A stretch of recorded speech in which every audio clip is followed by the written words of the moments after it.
Hubo un tiempo en que Roma creyó que podía dominar a todos los pueblos que se acercaban a sus fronteras. Los llamaba bárbaros, los usaba como soldados, los empujaba fuera de sus ciudades y los trataba como una amenaza necesaria. Pero entre esos pueblos había uno que no solo quería sobrevivir, quería entrar en la historia. Los visigodos nacieron entre migraciones, guerras, pactos rotos y una presión brutal que venía desde el este. Fueron desplazados, rechazados y temidos, pero también aprendieron algo que muchos enemigos de Roma nunca entendieron. Para vencer a un imperio, no bastaba con atacarlo, había que comprenderlo. Roma pensó que podía convertirlos en piezas obedientes dentro de su propio tablero. Pero los visigodos terminaron aprendiendo las reglas del poder romano, y un día se atrevieron a jugar por su cuenta. Su historia no empieza con una corona, sino con un pueblo buscando tierra, seguridad y reconocimiento. No eran simples saqueadores sin rumbo, eran una sociedad guerrera, organizada, profundamente marcada por la lealtad, la religión, la familia, el honor militar y el deseo de pertenecer a un mundo que los despreciaba. Y entonces ocurrió lo impensable. Aquellos hombres que habían sido vistos como extranjeros peligrosos llegaron a tocar el corazón del imperio. Roma, la ciudad eterna, símbolo de poder y civilización, fue saqueada en el año 410 por Alarico y sus guerreros. Pero lo más sorprendente no fue la caída de la ciudad. Lo verdaderamente inquietante fue lo que vino después, porque los visigodos pudieron desaparecer como una horda victoriosa después del saqueo. Pero en lugar de eso, comenzaron a transformarse en reyes, legisladores y constructores de un nuevo orden. En Hispania levantaron uno de los reinos más importantes de la Europa temprana. Toledo se convirtió en centro político y religioso. Sus leyes intentaron unir a godos e hispanoromanos. Sus reyes buscaron autoridad. Sus concilios mezclaron fe y gobierno. Su cultura se fue fusionando con la tradición romana, cristiana y local. Durante un tiempo, pareció que los visigodos podían convertirse en los verdaderos herederos de Roma en Occidente. Pero debajo de esa apariencia de grandeza había una grieta peligrosa. La nobleza competía por el trono, la monarquía era inestable, las traiciones se repetían y las luchas internas debilitaban el reino desde dentro. La amenaza más grande no siempre venía de las fronteras.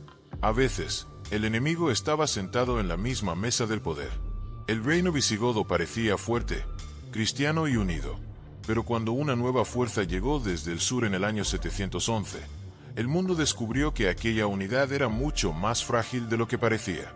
Esta es la historia de una civilización que pasó de ser perseguida a gobernar, de ser extranjera a convertirse en dueña de Hispania, de ser llamada bárbara a crear leyes, iglesias, palacios y una identidad propia. Pero también es la historia de un reino que no cayó únicamente por una invasión, sino por sus heridas internas, sus ambiciones políticas y su incapacidad de mantenerse unido cuando más lo necesitaba. Antes de comenzar, ¿por qué no te suscribes y te unes a nuestra comunidad apasionada por la historia y la cultura? Aquí descubrirás relatos fascinantes, misterios ancestrales y curiosidades que han dado forma al mundo. Mientras lo haces, activa la campana de notificaciones para no perderte en ninguna de nuestras increíbles historias.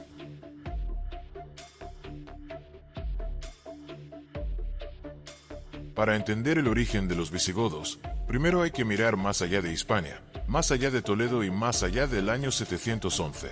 Su historia comenzó mucho antes de que fueran reyes, mucho antes de que sus leyes se escribieran en latín y mucho antes de que ocuparan el espacio que Roma dejó vacío.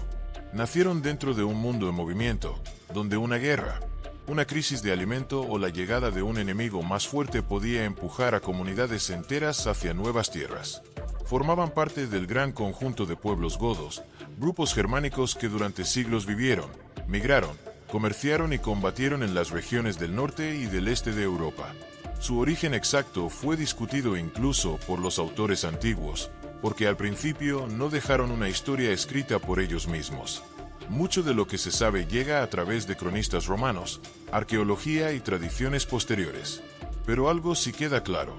Antes de convertirse en un reino, fueron una sociedad guerrera, tribal y móvil, formada por familias, clanes, jefes militares y seguidores unidos por lealtades personales. La palabra visigodo suele entenderse como godó del oeste, en contraste con los ostrogodos, asociados al este. Sin embargo, Esta división no fue siempre tan clara. Al comienzo, los godos eran comunidades diversas. Algunos se acercaban a Roma, otros la combatían, otros servían dentro de su ejército. Esa flexibilidad fue una de sus mayores fortalezas. Los visigodos no nacieron como un reino terminado, sino como una identidad formada bajo presión. Roma los miraba como extranjeros peligrosos, útiles cuando obedecían y terribles cuando reclamaban demasiado. Pero esos mismos extranjeros comenzaron a conocer los caminos, las armas, las tácticas y las debilidades del imperio mejor que muchos romanos. Durante los primeros siglos de nuestra era, el imperio romano mantuvo contacto constante con los pueblos germánicos. No todo fue guerra. Hubo comercio, pactos, reclutamiento militar y convivencia en las fronteras. Los godos podían intercambiar pieles, ganado, esclavos, metales, armas o productos agrícolas. A cambio recibían monedas, vino, cerámicas, telas y objetos de prestigio. Para muchos jefes godos, tener vínculos con Roma aumentaba su autoridad. Un líder que obtenía regalos o reconocimiento romano podía presentarse como alguien capaz de traer riqueza y protección. Su economía temprana se basaba en agricultura, ganadería, intercambio y botín de guerra. Las familias producían alimentos, criaban animales y dependían de redes de parentesco para sobrevivir. Los guerreros ganaban prestigio siguiendo a un jefe en campañas militares. En esa mentalidad, la riqueza no era solo acumulación material, era reputación. Un jefe generoso que repartía parte del botín y protegía a su grupo fortalecía su poder. La psicología de esta sociedad estaba marcada por la inseguridad del mundo fronterizo. Para los visigodos, la lealtad no era una idea abstracta, sino una necesidad de supervivencia. El individuo estaba ligado a su familia, a su clan y a su jefe. Romper esa lealtad podía significar quedar sin protección. La guerra no era vista solo como destrucción, sino como camino hacia el honor y la supervivencia colectiva. Un joven guerrero no buscaba únicamente pelear, buscaba ser reconocido y ocupar un lugar dentro de la memoria de su grupo. En la religión, antes de su cristianización, compartían elementos de las creencias germánicas, con cultos vinculados a antepasados, juramentos y símbolos de protección. Pero el gran cambio llegó cuando muchos entraron en contacto con el cristianismo arriano difundido por misioneros como Ulfilas, figura clave del siglo IV. Ulfilas tradujo partes de la Biblia al gótico y ayudó a crear una identidad religiosa distinta de la romana católica. Los visigodos podían ser cristianos, pero no cristianos iguales a los romanos. Parecía que la conversión los acercaba al mundo imperial. Sin embargo, esa misma fe arriana también los separó durante generaciones de la población romana católica que más tarde tendrían que gobernar. Uno de los momentos decisivos ocurrió en el siglo IV, cuando los hunos avanzaron desde las estepas euroasiáticas y desataron un efecto dominó sobre numerosos pueblos. Su presión provocó miedo, desplazamientos y rupturas. Los godos que vivían al norte del Danubio comenzaron a buscar refugio dentro del Imperio Romano. En el año 376, un gran grupo pidió permiso para cruzar el Danubio y entrar en territorio romano. No lo hicieron como conquistadores, sino como desplazados que buscaban protección frente a una amenaza mayor. Aquí aparece una de las grandes ironías de la historia. Roma aceptó su entrada, pero no supo integrarlos con justicia. Las autoridades romanas abusaron de ellos, les vendieron alimentos a precios humillantes, permitieron corrupción y trataron a familias enteras como población inferior. El hambre, el desprecio y la mala administración encendieron una rebelión que Roma no supo controlar. El resultado fue la batalla de Adrianópolis en el año 378. Allí, los godos derrotaron al ejército romano oriental y el emperador Valente murió en combate. No era una simple derrota fronteriza. Era la prueba de que Roma podía ser vencida por un pueblo que había entrado pidiendo refugio. Desde ese momento, la relación entre Roma y los godos nunca volvió a ser igual. Las guerras iniciales fueron conflictos por tierra, alimento, reconocimiento y supervivencia. Los godos querían un lugar dentro del mundo romano, pero no como población humillada. Roma quería usarlos como soldados, pero temía darles demasiado poder. La jerarquía política estaba encabezada por líderes guerreros y familias nobles. El poder dependía de mandar hombres, negociar con Roma, repartir recursos y defender al grupo. No existía todavía una administración estatal como la que más tarde tendrían en Hispania. pero sí había orden y jerarquías. La autoridad era una mezcla de sangre, prestigio, riqueza y éxito militar. Su cultura material, más que monumental, aparecía en armas, broches, fíbulas, adornos y símbolos de rango. Roma creyó que la civilización estaba solo dentro de sus murallas. Pero en los campamentos godos también existían normas, memoria, religión, economía, ambición y una idea muy clara de honor. El origen visigodo no fue un nacimiento limpio ni una fundación solemne. Fue una transformación lenta, forjada por la presión de los hunos, la arrogancia romana, la necesidad de refugio, el hambre, la guerra y la búsqueda de honor.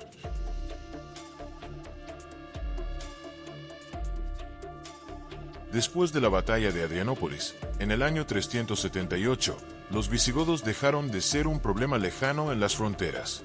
Roma comprendió que aquel pueblo no era una sombra pasajera, sino una fuerza capaz de alterar el equilibrio del imperio. Pero para entenderlos de verdad, no basta con imaginarlos como guerreros entrando en ciudades. Eran una sociedad completa, con costumbres, comidas, creencias, códigos de honor y una identidad que cambió profundamente al contacto con el mundo romano. Su cultura tenía raíces germánicas, pero no permaneció cerrada. Al cruzar el Danubio, servir en ejércitos imperiales, comerciar con romanos y vivir cerca de ciudades romanizadas, absorbieron elementos nuevos.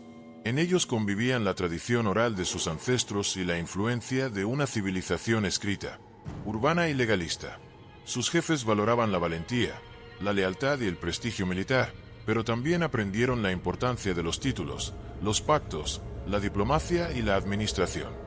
Roma quería convertirlos en soldados obedientes y dependientes de sus órdenes, pero cada pacto, cada campaña y cada traición les enseñaba cómo funcionaba realmente el poder imperial.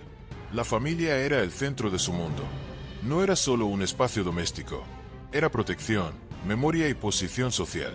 La reputación de un hombre dependía de su valor, de su palabra y de su capacidad para defender a los suyos. La de una familia dependía de sus alianzas y de su honor público. En una sociedad marcada por desplazamientos y amenazas, la confianza era una riqueza tan importante como el ganado o las armas. Por eso la traición podía poner en peligro a todo un grupo. Su identidad se expresaba en objetos personales, armas, broches, fíbulas, cinturones, joyas y adornos que indicaban rango. Los hombres libres vinculados a la guerra podían portar armas como señal de estatus. Las mujeres de familias importantes también mostraban posición mediante tejidos y joyería. Aunque su lengua original era el gótico, el latín ganó espacio en la administración, en la iglesia y en la ley. Así aprendieron a moverse entre dos mundos. La gastronomía visigoda revela una fusión entre tradición germánica y mundo romano. Antes de asentarse de manera estable, su alimentación dependía de productos resistentes, propios de sociedades agrícolas y ganaderas. Consumían cereales como trigo, cebada, centeno, avena y mijo, preparados en panes sencillos, gachas o mezclas cocidas. La carne tenía gran importancia, especialmente de cerdo, oveja, cabra y ganado vacuno. Para las élites, los banquetes servían para reforzar alianzas y premiar lealtades. También consumían leche, queso, manteca, legumbres, raíces, frutas de temporada y alimentos obtenidos por intercambio. La caza podía aportar ciervo, jabalí o aves, pero el pueblo común dependía más de cereales, verduras, lácteos y productos conservados. La salazón, el secado y el ahumado ayudaban a resistir desplazamientos, inviernos y campañas militares. Cuando entraron en territorios romanos, su dieta se amplió con aceite de oliva, vino, panes más elaborados, huertos mediterráneos y productos urbanos. Podían parecer extranjeros por su ropa, su lengua y sus costumbres de guerra, pero en la mesa, en la religión y en la vida diaria, empezaban a mezclarse con el mundo que supuestamente venían a destruir. Entre pueblos germánicos eran conocidas bebidas fermentadas como la cerveza, mientras que el vino pertenecía al mundo romano y mediterráneo. Para los visigodos, adoptar el vino también significaba participar en una cultura de prestigio. Compartir alimento con un jefe reforzaba vínculos de dependencia. La comida, entonces, no era únicamente nutrición. Era política, jerarquía y memoria colectiva. La religión fue uno de los elementos más decisivos de su identidad. Antes del cristianismo, los godos tenían creencias de raíz germánica, con ritos, juramentos, símbolos protectores y respeto por la fuerza sagrada de la comunidad y los antepasados. Pero al entrar en contacto con el Imperio Romano, muchos adoptaron el cristianismo arriano. Esta forma de cristianismo sostenía una interpretación distinta sobre la naturaleza de Cristo frente a la doctrina católica que terminaría dominando entre los romanos. Para los visigodos, el arrianismo fue una frontera cultural. El obispo Ulfilas, en el siglo IV, fue fundamental en esa transformación. Su traducción de textos bíblicos al gótico permitió que el cristianismo llegara a la lengua del pueblo. Una religión extranjera no entraba únicamente como doctrina romana, sino traducida a palabras que los propios godos podían reconocer. Así, la fe se volvió parte de la comunidad. El cristianismo arriano los acercaba al mundo imperial, pero también los distinguía de la mayoría católica romana. La nueva religión parecía acercarlos a Roma, pero al mismo tiempo levantó una barrera invisible entre los gobernantes godos y las poblaciones romanas que un día estarían bajo su autoridad. En su comportamiento colectivo, los visigodos mostraban una mezcla de pragmatismo y orgullo. Podían negociar con Roma, servir como federados, recibir tierras y aceptar títulos, pero también rebelarse cuando se sentían engañados. Su lealtad dependía de si Roma cumplía sus promesas. Cuando el imperio retrasaba pagos, alimentos o reconocimiento, la relación se rompía. Alarico no fue simplemente un caudillo que quiso destruir Roma por odio. Buscaba tierras, autoridad y una posición legítima para su pueblo.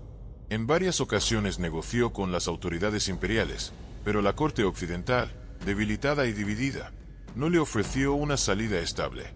La mezcla de promesas incumplidas, orgullo militar y desprecio político llevó al saqueo de Roma en el año 410. Lo más inquietante no fue que los visigodos entraran en Roma. Lo decisivo fue que salieron de allí con una idea más clara de su destino. Ya no querían vivir en los márgenes de la historia. Eran cristianos, pero no católicos. Eran guerreros germánicos, pero usaban títulos romanos. Eran llamados bárbaros, pero muchos conocían la disciplina militar imperial. Podían saquear una ciudad y, al mismo tiempo, desear reconocimiento dentro del orden que esa ciudad representaba. Cuando Alarico murió poco después, los visigodos no desaparecieron. Ataulfo, su sucesor, comprendió que el futuro no podía depender solo del botín. Su unión con Gala Placidia, hermana del emperador Honorio, insinuaba una posibilidad política: unir sangre goda y legitimidad romana.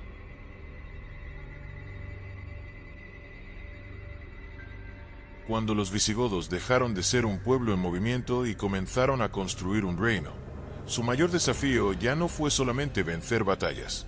El verdadero problema fue aprender a gobernar. Una cosa era seguir a un jefe militar durante una migración, obedecerlo en campaña y recibir parte del botín. Otra muy distinta era administrar ciudades, cobrar impuestos, negociar con obispos, controlar nobles ambiciosos y mantener un territorio lleno de pueblos distintos bajo una sola autoridad. La jerarquía política visigoda nació de esa tensión. En el fondo, los visigodos llevaban dentro dos tradiciones que no siempre encajaban bien.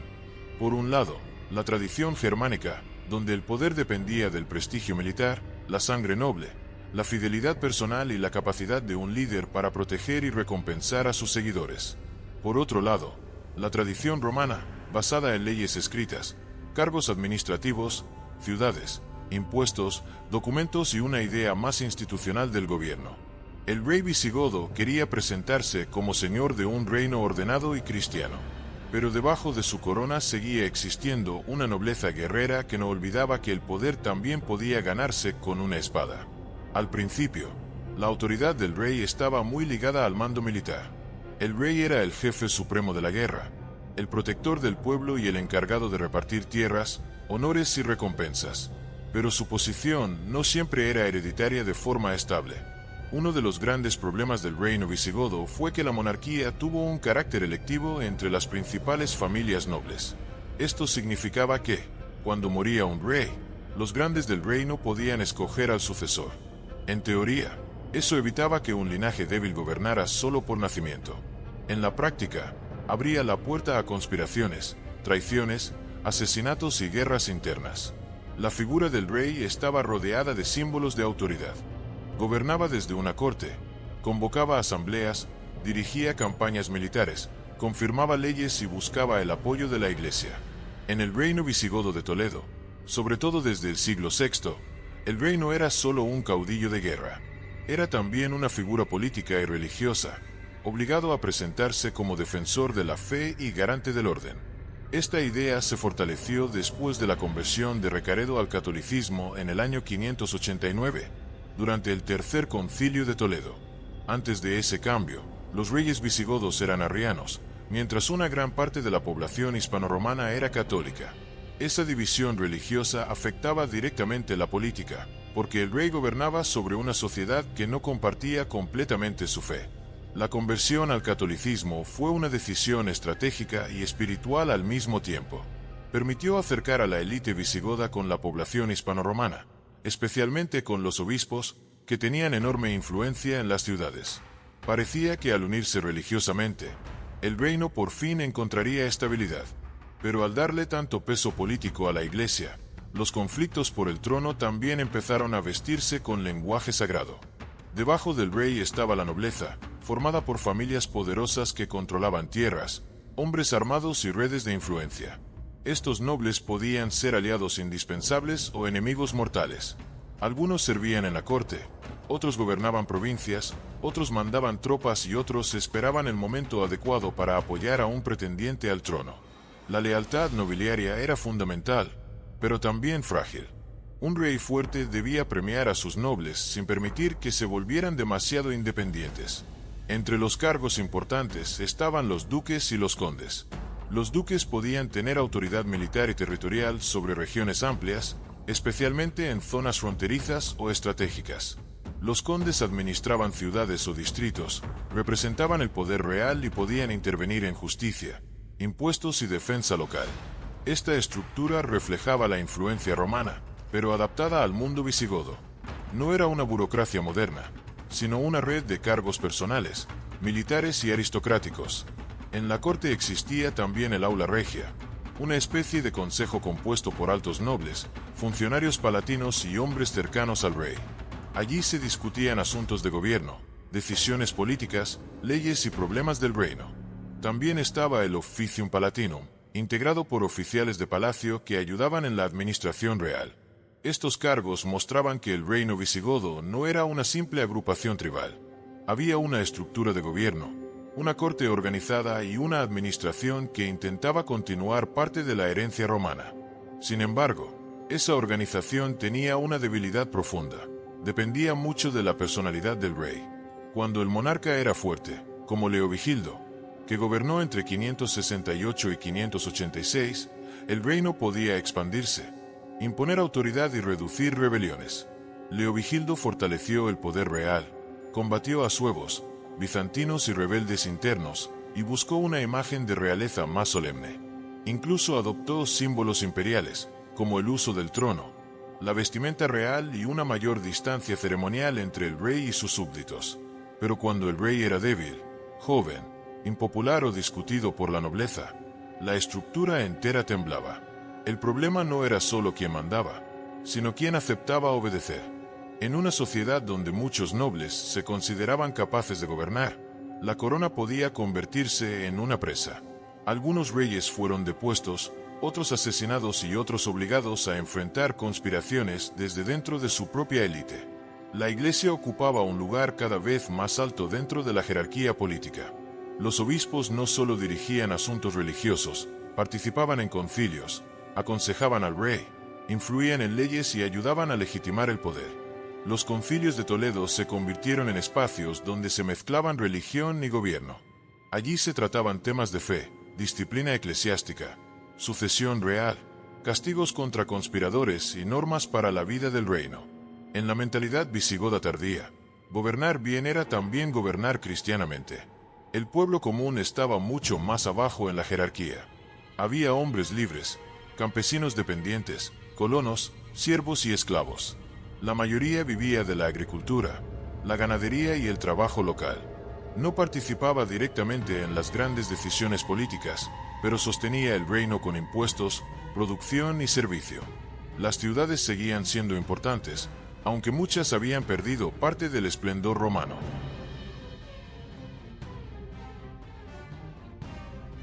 Cuando imaginamos a los visigodos, muchas veces aparece primero la imagen del guerrero, el hombre armado, el jefe tribal, el rey que lucha por conservar el trono o el ejército que avanza sobre antiguas provincias romanas. Pero una civilización no se entiende solo por sus batallas. También se entiende por lo que come, por la forma en que se sienta a la mesa, por las iglesias que levanta, por las piedras que talla, por los símbolos que deja en sus objetos sagrados y por la manera en que transforma el espacio que hereda. En Hispania, los visigodos no llegaron a una tierra vacía. Encontraron ciudades romanas, villas rurales, caminos, puentes, campos cultivados, viñedos, olivares, talleres, mercados e iglesias cristianas. Por eso su cultura material no fue una ruptura absoluta, sino una mezcla. Tomaron elementos germánicos, romanos, cristianos e hispanoromanos y los adaptaron a un reino que quería parecer fuerte, legítimo y estable. Podían haber sido recordados únicamente como conquistadores de paso, pero al asentarse en Hispania, empezaron a demostrar que también querían dejar huella en la vida cotidiana y en la piedra. La gastronomía visigoda fue el resultado de esa fusión. Sus raíces germánicas estaban marcadas por una alimentación sencilla, resistente y práctica. Los cereales eran fundamentales. El trigo, la cebada, el centeno, la avena y el mijo se usaban para preparar panes, gachas y comidas cocidas que podían alimentar a familias enteras. En una sociedad donde la mayoría vivía del campo, el pan no era un simple acompañante, era la base de la supervivencia. La carne también tenía importancia, aunque no todos la consumían de la misma manera. Las élites podían acceder con mayor frecuencia a carne de cerdo, oveja, cabra, vaca, aves y piezas de caza.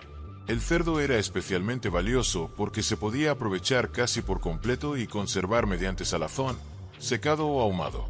Para los campesinos, la carne podía ser menos frecuente y más asociada a fiestas, celebraciones, sacrificios domésticos o momentos de abundancia. Los productos lácteos formaban parte de la dieta. Leche, quesos y manteca eran útiles en comunidades ganaderas. También se consumían legumbres como lentejas, habas y garbanzos, además de verduras de huerto, cebollas, ajos, coles, nabos, frutas de temporada, frutos secos y miel. La miel era importante porque endulzaba en un tiempo donde el azúcar no era de uso común en la mesa europea.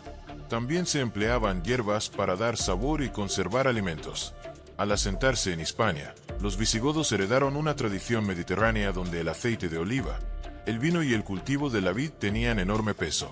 El vino, además de alimento y bebida cotidiana, tenía valor social y religioso.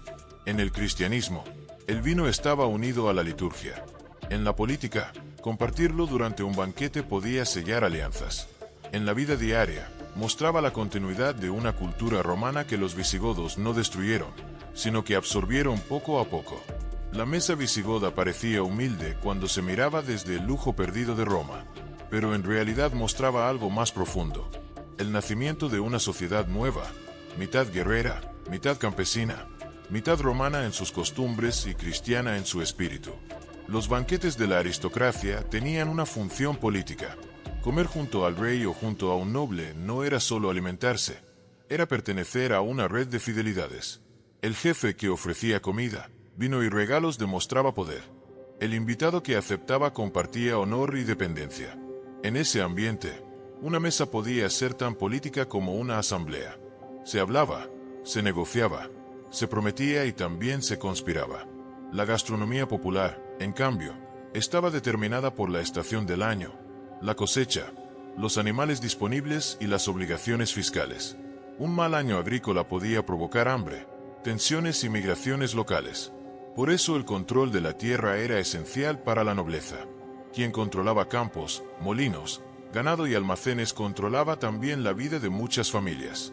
La arquitectura visigoda, por su parte, nació de una realidad muy particular. Los visigodos ocuparon un mundo lleno de edificios romanos, pero no tenían la misma capacidad económica ni urbana que el antiguo imperio. Muchas grandes construcciones romanas fueron reutilizadas. Columnas, piedras talladas, capiteles y materiales antiguos podían incorporarse a nuevas iglesias o edificios. Esto no significaba pobreza cultural, sino adaptación. La arquitectura visigoda aprovechaba lo heredado y lo transformaba. El edificio más representativo fue la iglesia. La religión estaba en el centro del poder, especialmente después de la conversión oficial al catolicismo en el año 589. Construir iglesias no era solo un acto espiritual, era una declaración política. Una iglesia mostraba que el rey, los nobles y los obispos compartían un mismo lenguaje de autoridad. En una época de inestabilidad, la piedra sagrada intentaba transmitir permanencia.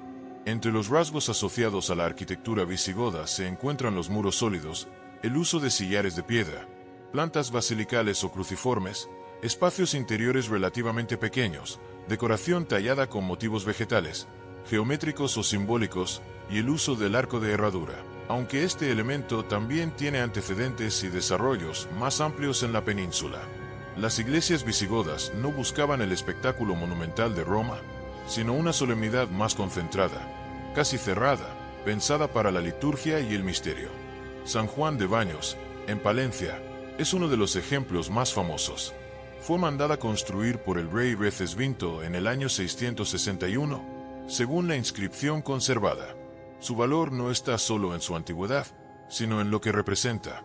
Un rey que deja su nombre unido a una obra religiosa. Allí la arquitectura se convierte en memoria del poder. La piedra dice algo que el rey quería que todos entendieran. Su autoridad no era solo militar, también era cristiana. Santa Comba de Bande, en Galicia, muestra otra dimensión de este mundo. Es una iglesia pequeña, sólida y austera, con planta de cruz y una sensación de recogimiento. No impresiona por tamaño, sino por equilibrio. San Pedro de la Nave, asociado al final del periodo visigodo, destaca por sus relieves, especialmente escenas bíblicas talladas en piedra. Allí se ve cómo la fe se enseñaba también mediante imágenes, símbolos y formas. Los visigodos no levantaron una nueva Roma llena de mármol y gigantescas avenidas.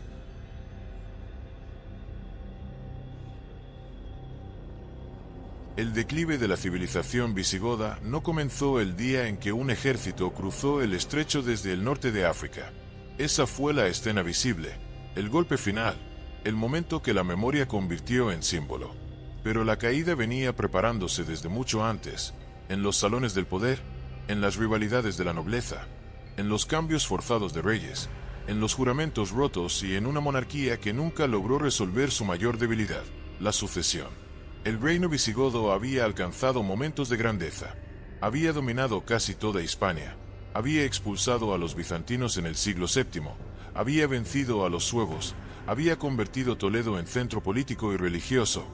Y había creado una identidad donde la ley, la iglesia y la corona intentaban caminar juntas. Pero esa apariencia de unidad escondía una tensión peligrosa.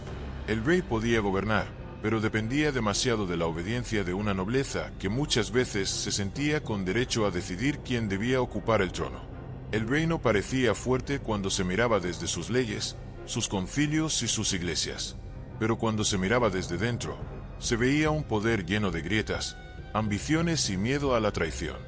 Después de reyes fuertes como Leovigildo y Recaredo, el reino mantuvo su estructura, pero no alcanzó una estabilidad profunda.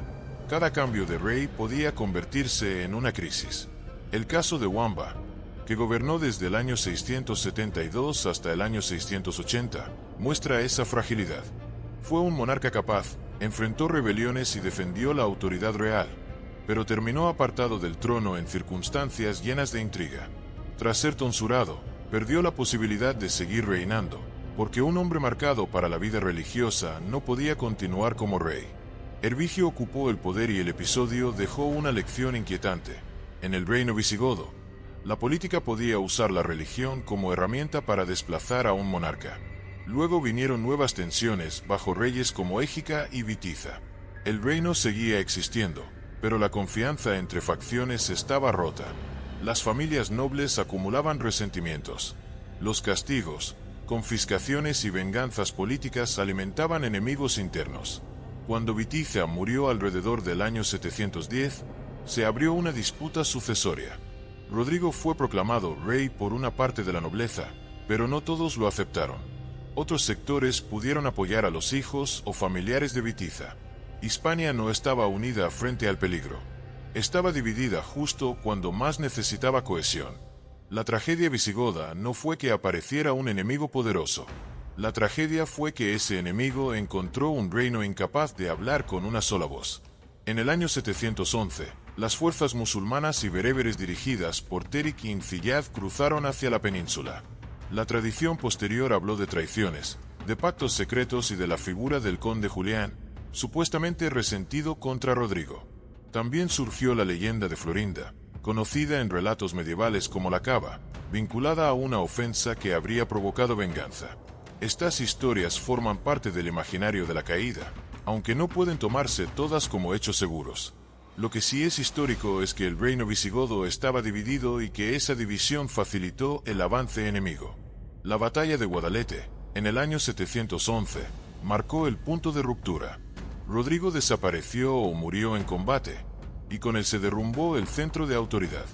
La caída fue sorprendentemente rápida. Ciudades importantes fueron tomadas mediante combate, negociación o pactos. Algunas élites locales prefirieron rendirse para conservar propiedades y posiciones. Otras resistieron, pero sin un rey reconocido por todos, sin una estructura militar cohesionada y con una nobleza fragmentada, el reino no pudo organizar una defensa duradera. El declive también tuvo causas sociales y económicas.